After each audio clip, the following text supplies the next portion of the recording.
Central Minnesota Sports Hub. It's the Morning Sports Desk, presented by Wadena's Pizza Ranch and FunZone Arcade. Available on Apple Podcasts, Spotify, or wherever you get your podcasts. And streaming on YouTube. Powered by Pizza Ranch and FunZone Arcade in Wadena. This is the Morning Sports Desk.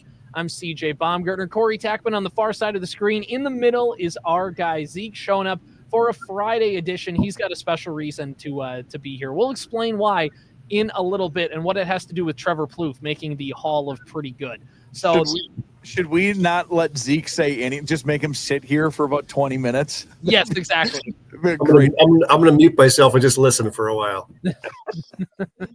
All right. First things first, Corey, let's talk about some local sports headlines going on. So I mentioned on Wednesday's show about a couple different things happening in the local scene, of course, with Colby Tappy making the All-Star football game, Callie Olson being named the MIAC Offensive Volleyball Player of the Week. And then, of course, the news breaking that Peyton Gravel made her second All-State team in Class 2A. But then we have one more All-State nominee as well, and that's Alyssa Revering making the All-State volleyball team for Class A. And Corey, you followed a few of their games over the course of the season. Just talk about that and talk about how much she's earned that honor. Well, Alyssa is an awesome player. She is a 1,000 digs, 1,000 kills, 1,000 assists in her career. She's just an awesome player and like peak athlete. You know, one of those like, oh, when she decides to jump, she flies through the air with the greatest of ease. One of those people. But also when she got called up to play varsity, she was primarily their setter and split time with some setting duties in her varsity career before the last couple of years, just being that primary kind of offensive threat.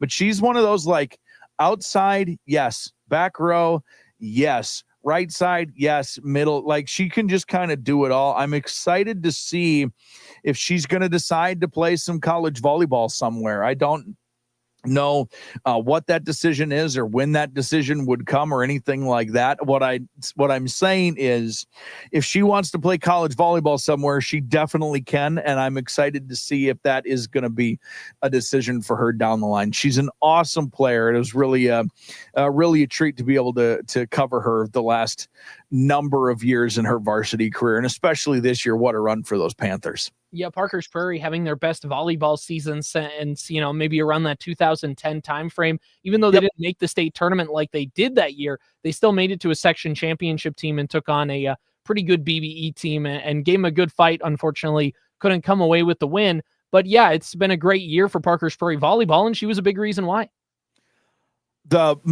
Yes. I mean, the team was just loaded, like her contributions. They had a ton of seniors. I want to say 8 seniors on the roster. Their setter, Alexa Legou, was close to 1,000 set assists for the year, not her career, for the year. Going into that section championship match, she had the most assists in all of Class A volleyball. Goodness gracious. Yeah, so they had a stacked season, and it was disappointing obviously to not come out of that section. But as we've learned, section 6A, it doesn't matter the sport. If you are playing in the section championship, and if you come out of section 6A, man, oh man, are you prepared for a state tournament. There's 21 teams in that freaking section. So Parkers Prairie was, and without a doubt, they were a state tournament caliber quality team. We've all seen other teams make a section championship that aren't state tournament quality, but they're in a section final. That was not the case for Parkers Prairie. They were absolutely a state tournament caliber volleyball program. They just ran into BBE, who was also. Exactly. So congratulations to Alyssa there on making the All-State team in Class A. And now, Corey, we move to our state sports. But before we do that, also want to give a shout out to the good folks at the Pizza Ranch and FunZone Arcade because, Corey, they're doing something pretty cool. Something pretty special coming up at the Pizza Ranch and FunZone Arcade. Tuesday, November 11th is Veterans Day, and veterans will eat free at the buffet on Tuesday. Not much more you can say than that. If you're a veteran, thank you, obviously, to our veterans, and we celebrate that on Tuesday. Pizza Ranch and FunZone Arcade wants to celebrate you and thank you that day as well. Tuesday, November 11th, veterans eat free at the Pizza Ranch and FunZone Arcade in Wadena. All right, moving on to the state sports section, which means we can bring in our guy Zeke at the 5.5 minute mark instead of 20 minutes. So welcome back, Zeke. Hey, I'm unmuted now. There we go. I got so much work done in that 5.5 minutes. You're welcome. I'm watching state volleyball. Who's playing now? Yeah, who do we got? Stewartville is leading BSM 24-22 in set 1. Sure. Oh, Stewartville's good at volleyball. Didn't see that coming. Yeah, no, Marshall not at all. Speaking of already things we cooked, didn't see coming, Holly mowing through New London Spicer in the first round. Yeah, little bit. Just Marshall won earlier. You said weird. Who could have seen that coming?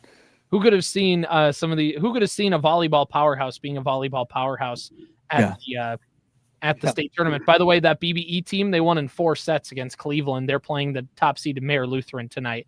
Right at 1:00. Excuse me. That'll be awesome. That'll be a fun game.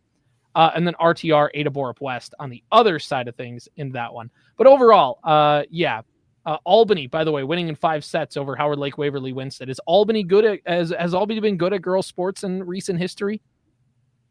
Little bit. Volleyball's very predictable for these teams, isn't it? Mm-hmm. Turns out if the infrastructure's in place, you're pretty good. So anyway, talking about the Minnesota Twins, something that's on the complete opposite end of the spectrum of things to feel good about. They introduced manager Derek Shelton on Wednesday. I believe it was Wednesday, maybe on Tuesday. It doesn't really matter. It was the biggest thing out of the press conference really were the questions about payroll and, hey, did ownership tell you anything? Did the front office tell you anything about will you have Pablo Lopez and Joe Ryan and some of these things?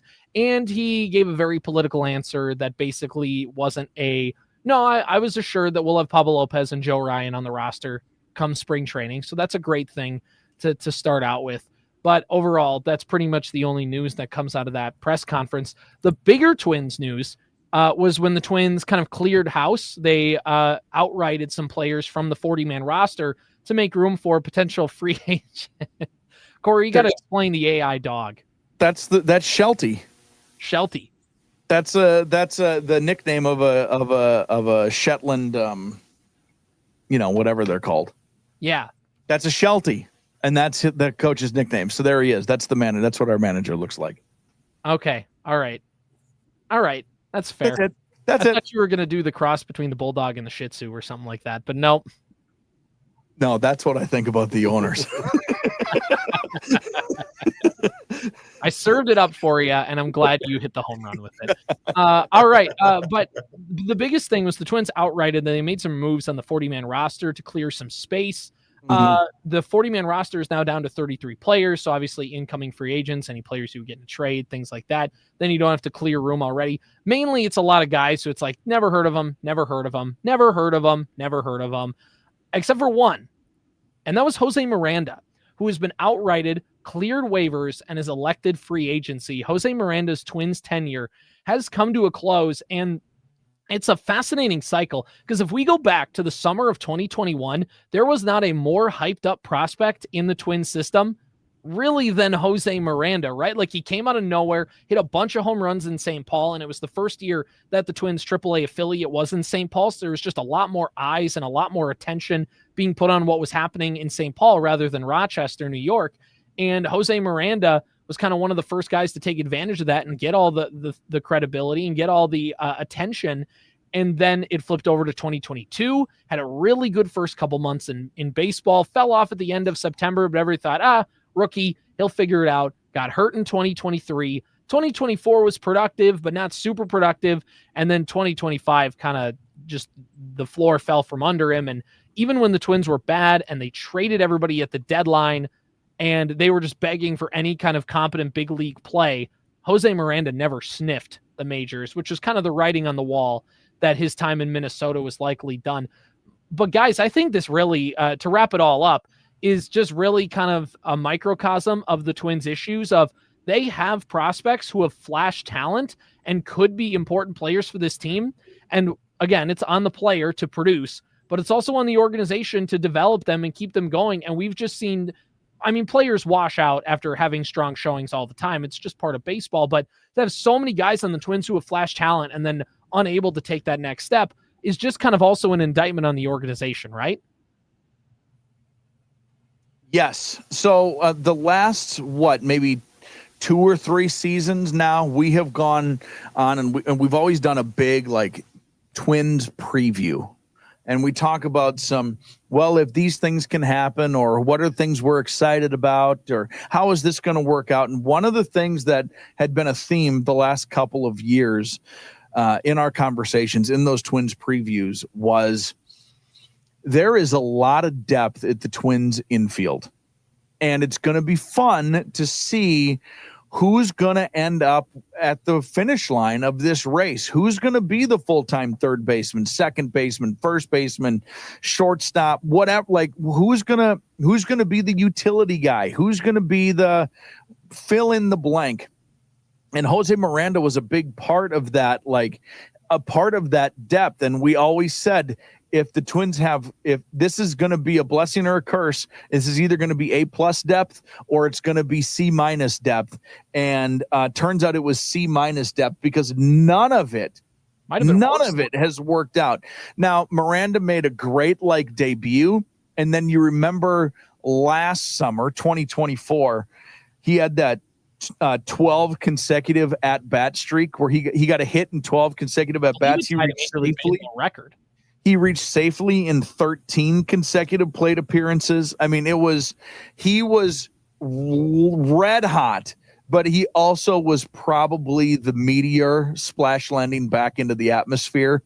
It was just burning out, because that was the absolute end of it for Jose Miranda. And he is the first in what is turning out to maybe be a long line of subjects who we thought were going to be important depth pieces that just haven't been. Well, right. And sorry, Zeke, I don't mean to cut you off, but this is the thing of Miranda, is he had that moment and it looked like everything was going well. But the thing with Jose Miranda is, first of all, first base was begging for him to take it. If he would have showed anything at all, but the Twins brought in Ty France, and on a minor league $1 million contract. And as soon as he got in, Rocco Baldelli said he's going to play a lot of first base. It's not even this is an open competition and we're just giving somebody to push Miranda. This is Miranda is actually needing to punch upward. This isn't a fair fight. Miranda is going to have to outplay Ty France, and he couldn't. And then he hurt his hand trying to grab a bottle of water at Target. If you remember that weird story, he was grabbing a case of water and it fell and he tried to catch it and he hurt his hand. And then we never saw him again, because he got back, went to St. Paul, and while he was rehabbing, there was awful for 2 straight weeks, and the Twins just never gave him the light of day. And this is the thing about Jose Miranda. He's a corner infielder. He's okay at first base, but again, being okay at first base is not a high bar to clear. He was not a great defensive third baseman, so which meant he had to hit, because he was looking at basically a DH type of career, play a little first base, play third base in a pinch kind of a situation. And the thing is, this is the thing with Miranda, he just couldn't hit. And there were splashes like that 14, straight on base streak, or the 13 straight hits. But also Jose Miranda the thing about Miranda was he was better when he had his power. And this is a stat that I think is fascinating with Jose Miranda. His first 81 games at the major league level, he was awesome. In his first 81 games at the major league level, he had basically an OPS of 800. He had a weighted runs created of 131, where the league average. But this is a telling stat. Jose Miranda in his first 81 games had 13 home runs in the big leagues. Since his first 81 games in the major leagues, Miranda had a 600 OPS over 217 games. How many home runs did he hit in that stretch? 15. And the doubles, which again, doubles can also go towards power. It doesn't always have to be over the fence. Can he be a guy that rips gaps and gets doubles and things like that? and it really wasn't the same either. He had 15 doubles in his first 81 games, and since then he had 42 doubles over, again, 217 games, which, not to say that you can't make a big league career as being a slap hitter, but if you're going to be a guy like Miranda, you're going to need to make your bones on hitting home runs and doubles. And he's a guy that just couldn't stay disciplined and would be a little bit too much of a free swinger and would swing at bad pitches and kind of just hit balls weakly where teams could make a play on it. And he's just not fast enough to make other teams pay, if that kind of makes sense. He's just the guy that couldn't stay disciplined enough to avoid bad pitches, and he just couldn't help himself. And that's kind of been the downfall. And that goes into, again, Miranda had to be the player to do it, but also Jose Miranda needed help from an organization, and the Twins didn't help him either. So again, not to put the blame on the Twins, not to put all of it on Miranda. It kind of works in tandem a little bit. It's up to the player first and foremost to execute, but also the Twins couldn't find a way to help him break those bad habits either. I think the frustrating part for me and for a lot of Twins fans is this guy showed that promise. I mean, we've talked about the 12 consecutive hits, which I looked it up. One of 4 players, Walt Dropo, Pinky Higgins, Johnny Kling, got a hit in 12 straight at bats. When you're in conversations with Pinky Higgins, I mean, come on. Exactly. Yeah. It just shows you can have 12 consecutive at bats and 12 consecutive hits and at bats and not put together overly super successful MLB careers. Jose Miranda's bat is in the Hall of Fame on display, and so he's got that going for him. But can't take that away. The Twins, I feel like this guy got every opportunity in the book to. I mean, he'd go down, he'd rake, he'd come back up, and he would be mediocre and just up and down and up and down. And with all the issues that the Twins have had at the corner infield spots, a guy in Royce Lewis who you're trying to find a spot for, you stick him at third. I mean, you drafted the dude number 1 overall. You're going to give him every opportunity to have that success. And Miranda kind of found his way down the depth chart. You mentioned Ty France and who's looking to come back to the MLB on a 1-year deal, just looking to find a contract. World Series champion Ty France, by the way. Yeah. Gold Glove champion. I mean, not quite once. Yeah. So you're competing with him at first base, and at least they didn't try sticking him in right field like the Miguel Sano experiment, and they just cut their losses. I think I saw, by the way, Miguel Sano raking in the Dominican League right now. So I wouldn't be surprised to see Jose Miranda do something similar as that. And then there's always the thing in the back of your mind, we cut this guy. Someone's going to pick him up and solve all the problems, and he's going to be a potential all-star for the next 10 years. And that's part of the game of baseball too. But Miranda just another in a long line of highly touted Twins prospects who just have not seen the success that ownership and management and us fans has hoped would be there. You know, wasn't there some other Twins slugger who washed out and cleared waivers and came on to be a really great player? Just never comes to mind. Some Ortiz, I don't know. But it's the point. No team wanted Miranda, though. That's the other thing. He cleared waivers. Nobody, like the Twins picked up a reliever on waivers. Other teams have picked up a couple guys. He cleared waivers. He's an active free agent, which means that all those other teams around baseball looked at him and were like, man, There's a category of player that exists that we talk about all the time. To me, the poster boy for this is Jake Cave, but they're the 4A player. Mm-hmm. You send them to AAA and they do stuff, and they can play Major League Baseball and they can contribute at times. But if you need anything out of them of some sort of substance, you're just not going to get it. They're a 4A player. There's a middle tier there that exists. And that just might, unfortunately for Twins fans, that might be the destiny of Jose Miranda. Yeah, exactly. So, and that's the thing, Zeke, you mentioned Royce Lewis. The thing is, the Twins got to figure this out. I'm not saying it's all on the Twins. That's not what I'm trying to say. But also, because, players wash out all the time, development isn't linear, all of that kind of stuff. But the Twins have a whole host, whether you look at Matt Wallner, Ed Julian, guys who have came up and had production and then kind of have had pretty middling results after that. You look at Austin Martin, a guy who never quite has been able to develop as a big league player, despite being a Vandy boy and a top 5 overall pick and kind of the centerpiece of the Jose Barrios trade. You have other guys like that. You have Luke Keyshaw, who had a very strong start, and we'll see what he can do in his second year. You also, though, have 3 top 100 prospects in all of baseball that are coming up. When you look at Walker Jenkins, who's potentially the number 1 prospect in all of baseball, depending on who you ask. You have Emmanuel Rodriguez, who's coming up, Kalen Culpepper, guys who are all top 100 global prospects that you have coming up as your hitters. like the hitting development is just so crucial. And like Miranda washing out is one thing that kind of happens all the time. It's unfortunate. Miranda seemed like a nice guy. Everybody wanted it to work and it just couldn't quite happen. And part of it's on Miranda not finding a way to execute and it just doesn't happen. That's part of sports. They're tough. The other part is the Twins' development in hitting. And if they don't figure it out or if they don't learn some kind of lesson from that, there's a whole bunch of hitters here that they cannot afford to screw up because they are banking their future on these guys all coming up. You have 3 top 100 global hitting prospects. You got to find a way, not that all 3 of them are going to become, multi-time all-stars or something like that, but you got to find a way to make sure that they don't wash out at the first sign of trouble. And that's kind of the thing that's going to be the thing to watch for the Twins. Have we seen any information released on new coaches? And I know Jace Tingler, Mizzou alum Jace Tingler, is going to be gone. He went to join the Giants staff. They released gone. yesterday. Is gone. Have we seen anything on hitting coaches or LaTroy Hawkins is in? I haven't heard anything. He's the Twins hitting coach. Okay. And so there's nothing yet. The only news we have is that LaTroy Hawkins is the bullpen coach. So there you go. All those Twins fans from 20 years ago in. Somebody basically is like, let's just reassemble the 2002 Twins on the coaching staff. So let's get Denny Hawking. We got LaTroy, let's get everybody in. Let's get LeCroy, things like that. Which I've been saying from the stinking beginning to get LeCroy back in here. Denny Hawking was a manager for the Baltimore Orioles minor leagues for a long time. I mean, these guys all have experience. Bring them in. Get Doug Minkiewicz. What's the worst thing he's ever done managing? Jock Jones. Get all these guys back in. Get him back in. That's how you sell tickets. Where's Christian Guzman? What's he up to nowadays? Ooh, I'm going to Google him. There's another thing, Zeke, that you had to research. By the way, one last thing, too. No matter who the Twins hire as hitting coach, this might even go beyond who the Major League Baseball hitting coach is.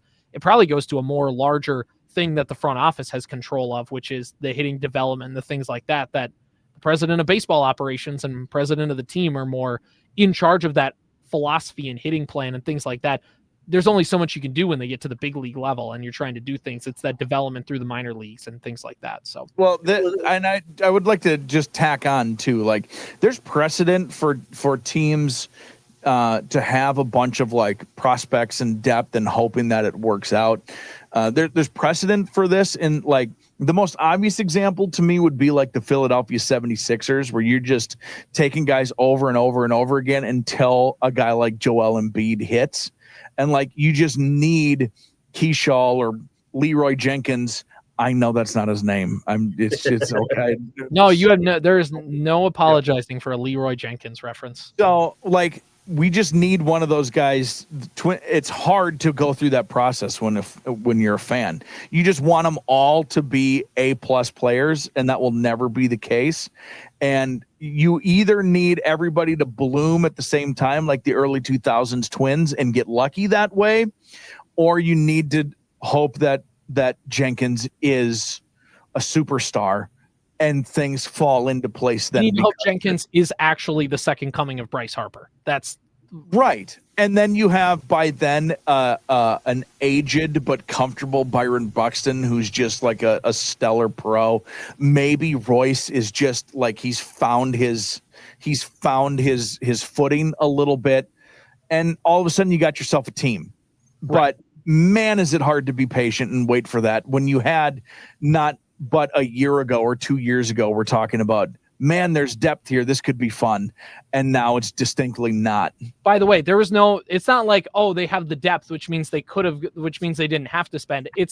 Imagine if they had the depth and were willing to spend even a little bit, and that would have been didn't get rid of Sonny Gray and right, and some of this other stuff. And those were the teams that you don't want to sell early ever, but if they would have sold early on even 3 of those guys, you never know what pieces you're going to bring in. And instead, they had to sell late on pretty much everybody, and it's backfiring. Right. Sometimes, though, the best deals are the ones you don't make. Who's that pitcher?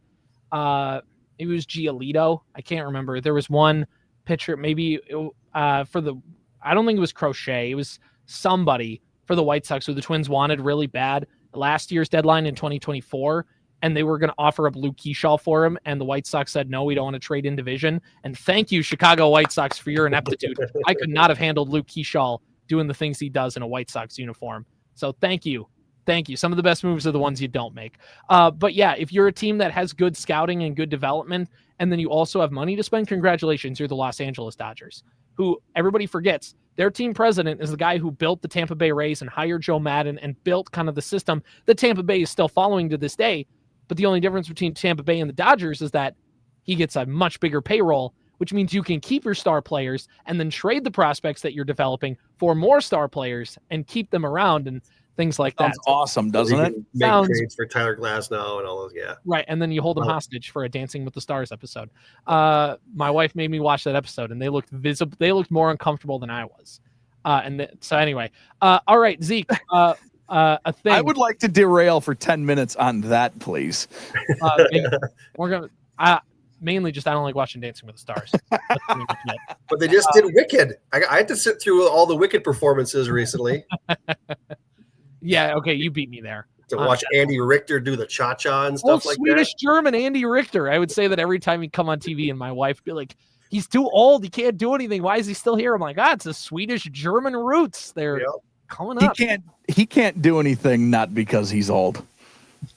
He can't do anything because that dude is uncoordinated. He was on Conan O'Brien's podcast talking about it, and he says, I hurt so bad every day from having to dance also for 8 old. hours. That's the other thing. I show so bad, but they're keeping me on. It's torture. Vote me off. Vote me off, and nobody's doing it. Come on, America. In this punishment, America's all in on the game. Like giving Mitch Trubisky the MVP after that playoff game that they lost. All right.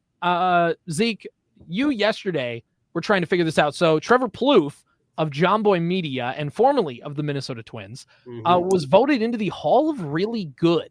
And whether you think he's a Hall of Really Good player on the first ballot, hey, that's kind of up to everybody to decide. I think his post-playing media career definitely played a part into that. Plouffe was a nice player, but it was on a lot of really bad Twins teams. So, doesn't matter what we think. He's in. He made it. The people have spoken.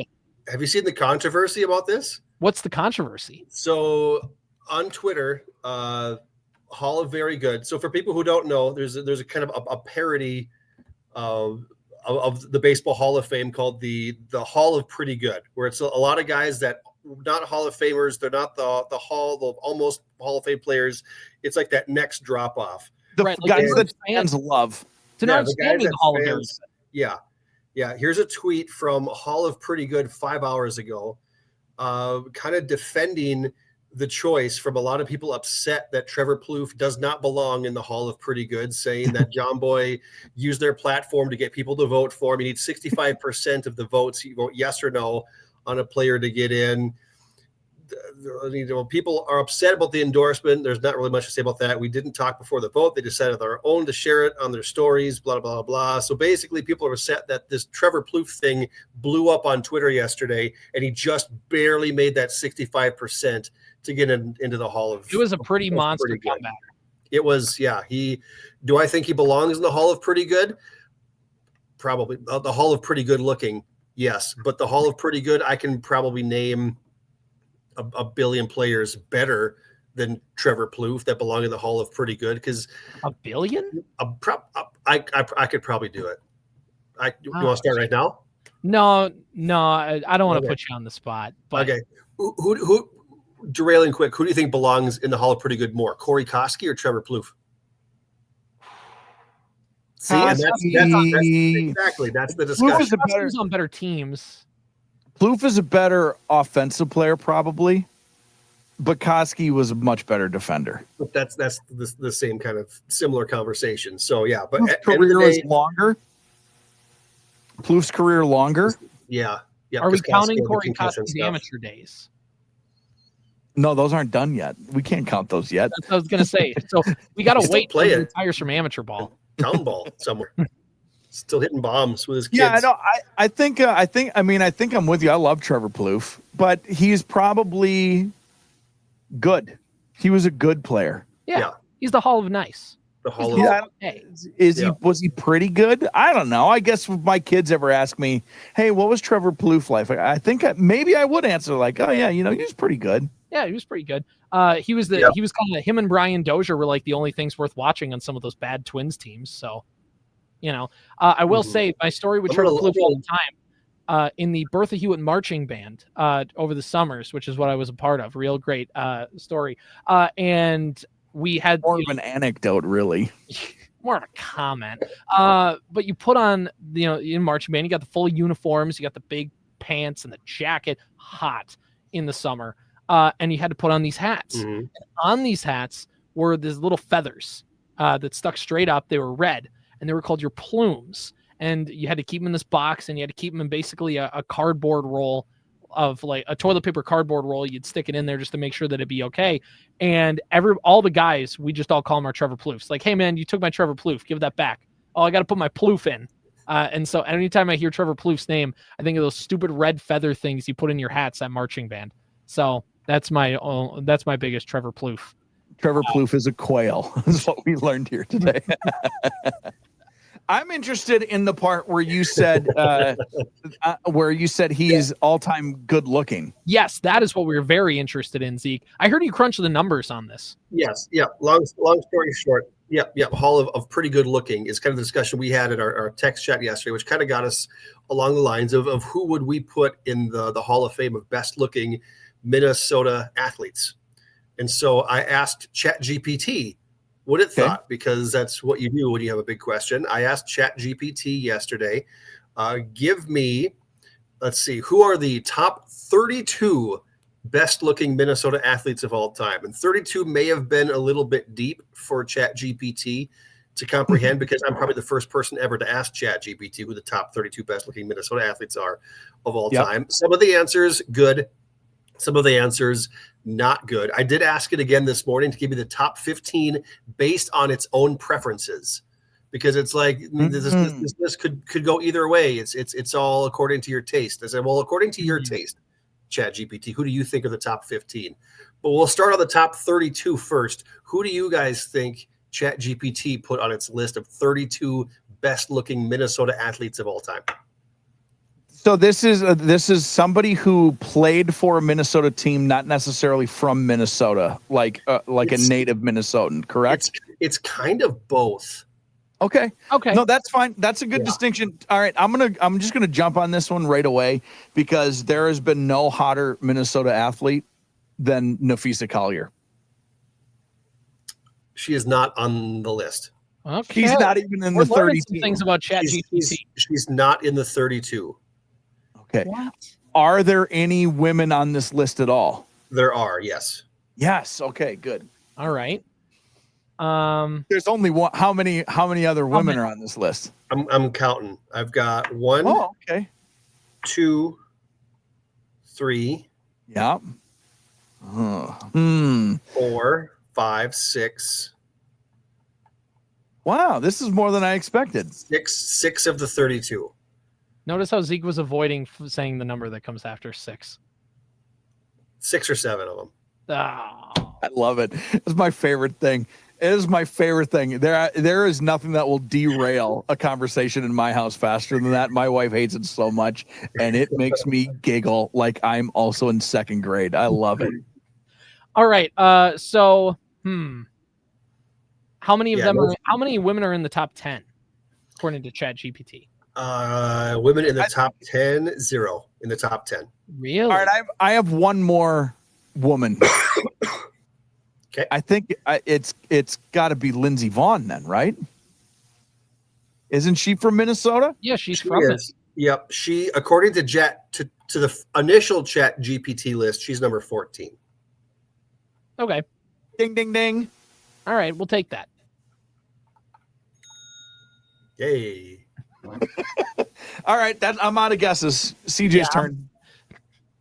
Well, I was gonna say, so that was the initial list. The initial not so great list. Yeah. The Minnesota hot athletes list. Right. Now, okay, when you're looking at the list, would you say this is are they just picking? Would you narrow this down to as like a popularity contest? Like are they saying these people are hot because they're also popular, or is it like are they actually like objectively good looking?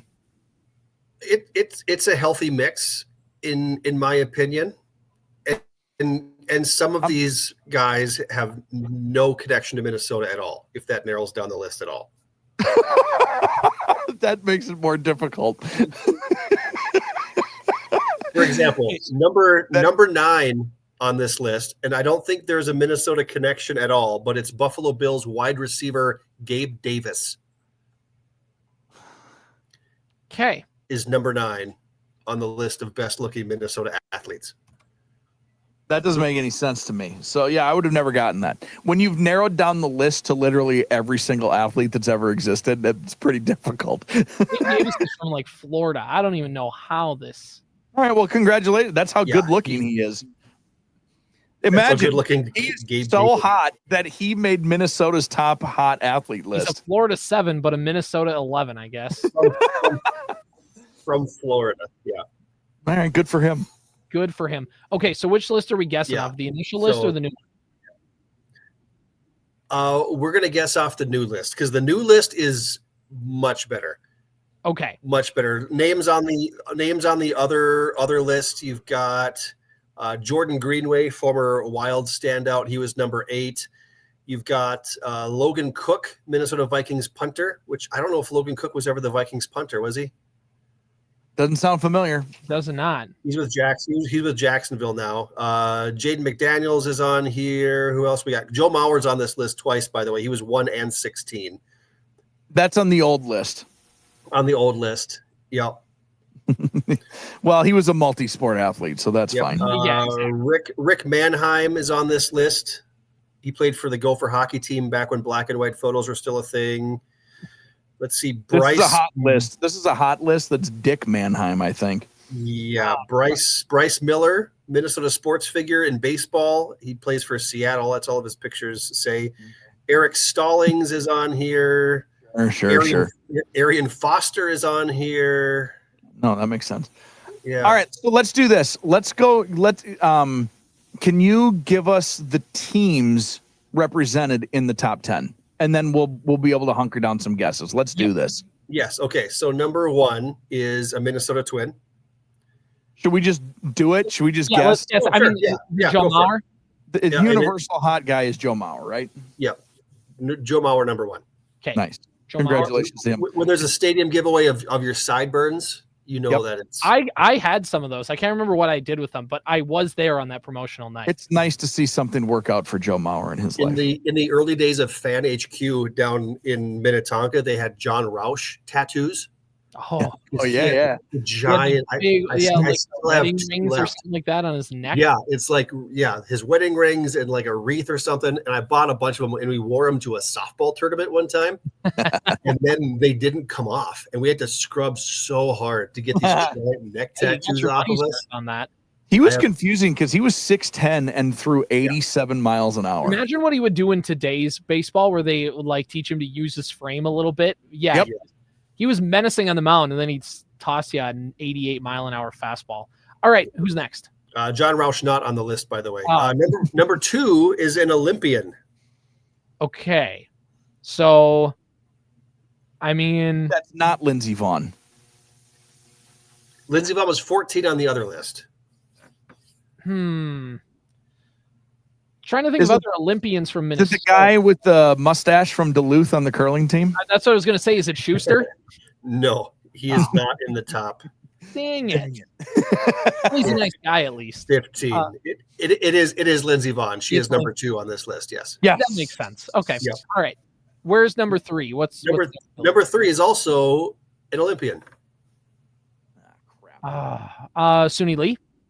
Yes. Look at you go. Look at you go. Oh, right? She is very pretty. Yes. Okay. Good. Yeah. Number 4, Minnesota Viking player. Yeah, I don't know what that one. I'm trying to just. Yeah. Do we want to do like an era? Current Minnesota Viking player. Okay. Well, that takes out Stephen Weatherly. So. I did love his. Yeah, he was a good interview. We're just gonna start offending people. Is all we're gonna do. I'm just citing Stephon Diggs. So this would be now where I would maybe like. Are we going popular? Like is Justin Jefferson number 3 because he's probably the number 1 or 2 athlete in the state?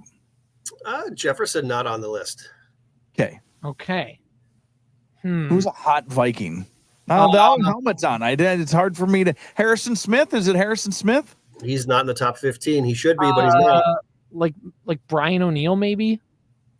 Nope, not Brian O'Neill. Handsome Brian O'Neill, they called him in college, I heard. This guy has played for more than one team in his NFL career. Okay. Is he how many years? Is he 1 year? This is his first year with the Vikings? No, multiple years with the Vikings. Okay. He was here, he left, and he came back. Very recently. Wilson? Eric Wilson? Not Eric Wilson. That's a solid guess, though. It's not Eric Wilson, but kind of the same trajectory as Eric Wilson. Okay. Somebody was here, was really good, left, and then just came back. Adam Thielen? Yes, Adam Thielen is number 4. Detroit Lakes, stand up. Yeah, small town heartthrob with NFL grit. May Adam Thielen's career peacefully rest. He has been a no-show this season. Yeah, that's disappointing. To be fair, their quarterback position's been weird, but yes, that you barely even see him out. I know. They got him, though, to bail out the quarterback position. They got him, though, because they thought Jalen Naylor was going to miss a bunch of time with his hand, and then as soon as they traded for him, Naylor's like, hey, my hand's not that hurt. Actually, I'm not going to get Wally pipped here. Yeah. Yeah. Number 5 is a Minnesota Lynx player, former Minnesota Lynx player. Former Minnesota Lynx. Who's again, for one popularity, is like Lindsey Whalen? It is not Lindsey Whalen. Okay. I'm going to be so mad. Lindsey is number 12. Okay. I'm fine with that. No objections. She won at least one championship with the Minnesota Lynx. If that narrows it down. Like a well-known player here? Hall of Famer. Then Maya Moore? Maya Moore is number 5. Yeah, that made sense. Yep. She was so good. Very good. All right, who's next? Number 6 is a current Minnesota Timberwolves athlete. Dante DiVincenzo? Oh, should be, but no. Oh.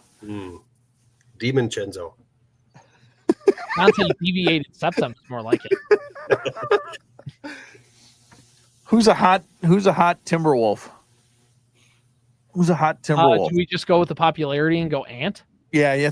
We start there. Let's start there. It is Anthony Edwards. Okay. Swagger, confidence, charisma. Ant is the full package, it says here. That I have no argument. I can't argue against it. Neither would the 6 of his baby mamas.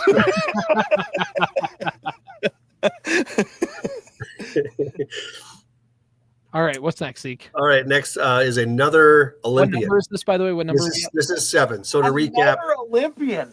Yeah, well, Olympian, they have special precautions to take in Olympic villages because it's just super good looking people walking around. It's the first story of every Olympics is the number of condoms they have in Olympic Village. Yeah. It's the first story every single year about the Olympics. And nobody blames them. Maurer is 1, Vaughn is 2, Sudi Lee is 3, Thielen 4, Maya Moore 5, Anthony Edwards 6. This is number 7. She is from Afton, Minnesota. I have no idea. Guess the skier. I was going to say winter or summer Olympian. Winter. Definitely winter. What is her stupid name? She's the human equivalent of sunshine reflected off fresh snow, is what ChatGPT says. Gosh, put my name in there. I want to hear what they say about me. That is very nice. Yeah, I don't. I'm going to be honest. I got to pass on this one. She's the jumper. Cross-country skiing. She's the cross-country skier, like I said. Exactly. Jessie Diggins is number 7. Corey couldn't dig it. Couldn't dig it. That makes me mad. Yep. Number 8 is a current WNBA player. And it's not Collier. It's not Fee? It's not Fee. Okay. Could be, should be, but it ain't. Is it the defensive player of the year? Well, I mean, this list is wrong. Could be, should be, but it ain't. Oh, it could be Defensive Player of the Year? Oh, no, she should be. Yeah, she should be. Right. She did win a WNBA postseason award, or award for the regular season during the postseason. Yeah, so she was co-Defensive Player of the Year. Alana? It's not Alana Smith. No. Oh, it's not Alana. No. It's a different player that won one of those big awards during the postseason. I have no idea. She does not play for the Lynx. Oh, interesting. And she has never played for the Lynx. But she grew up a Lynx fan because she's from Minnesota. I mean, is it Paige? Is she on the list? It is Paige Becker is at number 8. That feels a little weird. All right. No, listen. No offense to Paige Beckers. But not a single one of us was thinking of you. Cool, composed, just because she was in high school like 3 years. It's a little. Oh, I do love Paige, though. She's so damn good. Very good.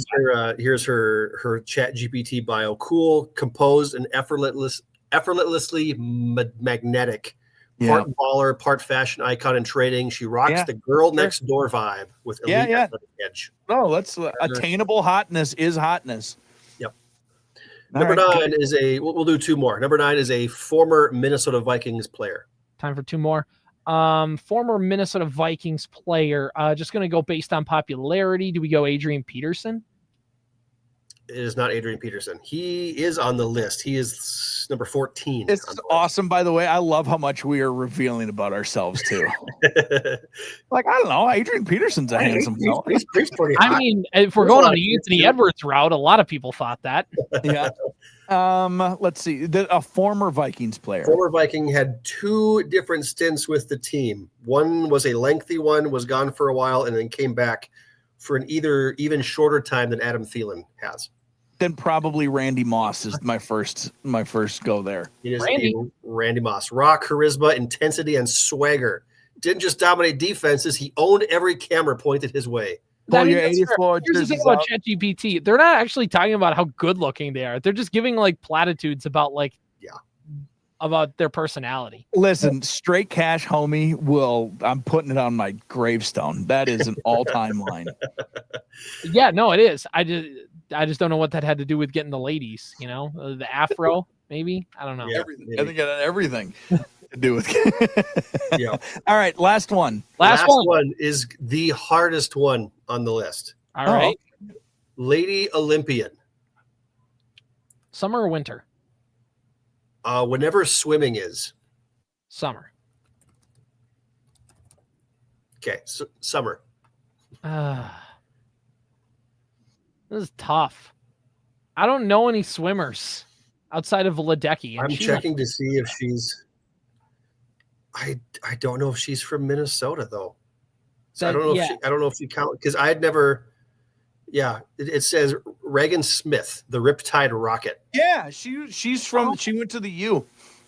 Did she? Okay, there you go. She went to the U. Okay, well there you go. Yeah, she's good. She's a current Olympian too. Oh, she graduated from Lakeville North. There it is. Maybe it wasn't the U, but I know that name. She's awesome. Yep, the Riptide Rocket. That makes sense. Great name. Mm-hmm. All right. So there's the list. ChatGPT, thank you. And I just have one bone to pick. Like, I can't believe Wally Zerbiak didn't make this list. Wally Zerbiak, no Minnesota Wild players on here. No Zach Parise, no Marcus Foligno. What are Morneau? Joe Morneau or Justin? No Max Kepler on this list. Right. So AI, you got to step up your game. Luis Rise and his beautiful eyes. Yes. So many, just that's the thing. You try and go to Luis Rise and you try and talk to him to change his mind, and then you get lulled to sleep. You get sucked into his beautiful eyes. Yeah, no Harrison Smith, no Matt Burke with that dad energy. I don't know. Yeah. Yeah, but he was a big old fat lineman when he played. He glowed up. Kent Herbeck is number 15. Well, Kirby is 13 on this list.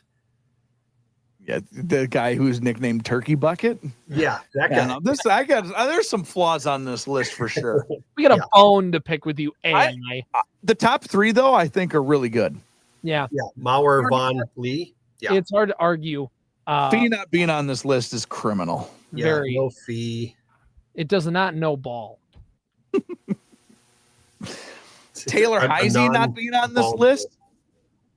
Yeah. Yeah, no Taylor Frost Heisey. play. Yeah, it's A lot of issues. Catch up, Chat GPT. Catch up to 2025, would you please? Come on now. All right, one last thing before we get out of here. The Minnesota Vikings playing the Baltimore Ravens. This is the quick. I need a stat here to tell you guys. I think you guys already know this, but just so you know, every time the Minnesota Vikings play the Baltimore Ravens, the head coach gets fired or the Vikings make the NFC Championship game. It all depends on if the Vikings win. If they win on Sunday, boys, we're going to a national championship, an NFC Championship game. Love it. If the Vikings lose, sorry, Kevin O'Connell, you better start putting your house on the market. So all I know is that Kyle Hamilton is probably going to be the defensive player of the year, in case you wanted to feel bad as a Vikings fan. Yeah, couldn't the Vikings have drafted him or something like that? No Vikings fan has ever told me that over the last 4 years. an opportunity. He's been awesome.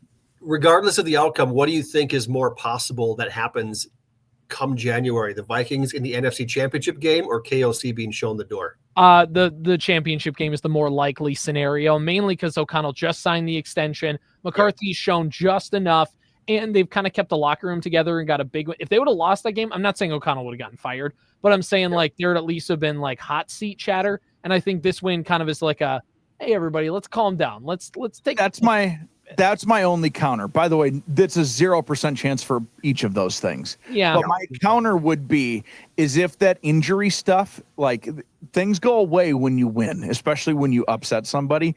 If this injury thing and organizationally, it just is weird for the rest of the season, that's fireable. Like he won't get fired because of his record. It's like, how is he and his team and that staff and that management handling some of the injuries behind the scenes? That's fireable stuff. And it feels like that storm is settled now. It feels like it's been 7. It hasn't even been 7 days, so it's not. We've forgotten about it. Right. But also, I feel like that story also at the time might have been a little over. It's Hurricane Melissa in the middle of the ocean. It just hasn't made. We're in the eye of the storm right now. The rest of it's coming potentially. Everybody's back healthy now for the most part. So that'll be the thing. If there's another batch of injuries again and things. All right, I'll take the bait. Vikings win. Yeah, Vikings win. Why not? It's at US Bank Stadium. They've barely played any home games. So yeah, national media is all on board the Baltimore Ravens bandwagon now with Lamar back and healthy. They're looking at the schedule. They're like, they have nothing but easy games. They're like 1-5, 2-5. They're like, yeah, they can climb out of this hole and they can make the playoffs. They listed the Vikings as one of the easy games on the Baltimore Ravens schedule. Listened to Colin Cowherd last week, and it's like, I don't think this game's going to be as easy as you think it's going to be. Vikings, yeah, they're last place in the division, but they're also one game back of the division lead. They're 4-4, and by the way, the two teams ahead of them, they've cooked this year. They beat Chicago and they beat Detroit, and so they're 2-0 in the division, but still last place in the division. Which when's the last time that's a matchup in 2 weeks, by the way, with Green Bay. So. Yeah, they do. So they'll be just fine. They bump in the road to start things out. They're at 500 8 weeks into the season. They're good. The thing that shouldn't be discounted with the Ravens is that they had 10 days to prepare. They came off a Thursday night win against Miami, and now they've had a bunch of time to prepare, which the Vikings had 10 days in between their game against the Chargers and their game against the Lions, which again, what a difference 10 days make, because the vibes were pretty bad on the Friday morning compared to Monday morning this week. So I think that's got to be said. I think the Vikings do win, though. This is the thing. The NFC is tight this year. A lot of teams are having good years. Nobody's kind of that like 8-1, 9-0 kind of run, but a lot of teams are sitting around that 4-4 to 5-3, 6-2 kind of ish range. 5-2-1 Green Bay, you suckers. Ties mess everything up. So there's a lot of like the Vikings have a lot of teams they'd have to pass to try and get a wild card spot. They need to get to at least 9 wins, and they're 4-4. And I think once you get to halftime of the game, they'll be halfway through the season. So they need to find a way to go at least 5-4. They got a lot of home games. They have to play the entirety of the NFC East coming up, which features Washington, New York, and and the other team there, Dallas. All of which seem like pretty easy opponents at this point in the season. You have your division games, which are 2-0 in so far, and then you have a matchup with the Seahawks. So a lot of things still to play. I think the Vikings going to win. Next 5, you have your 5 wins right here: Baltimore, Chicago, Green Bay, Seattle, Washington, and you're 9-4. And then now it's how small. And then now you're right back in it. Easy. Then you can lose the rest of your games and miss the playoffs. There is no variance. A rookie quarterback can't look great on the road against a division opponent and make some plays to win them the game and then flat out have a lay an egg game at home. But that never happens. So yeah, I think they get to 9 wins, no problem. All right. Morning Sports Desk, powered by Pizza Ranch and FunZone Arcade in Wadena. See you next week. Powered by Wadena's Pizza Ranch and FunZone Arcade. Follow the Morning Sports Desk on Apple Podcasts, Spotify, or wherever you get your podcasts. And watch every show on YouTube.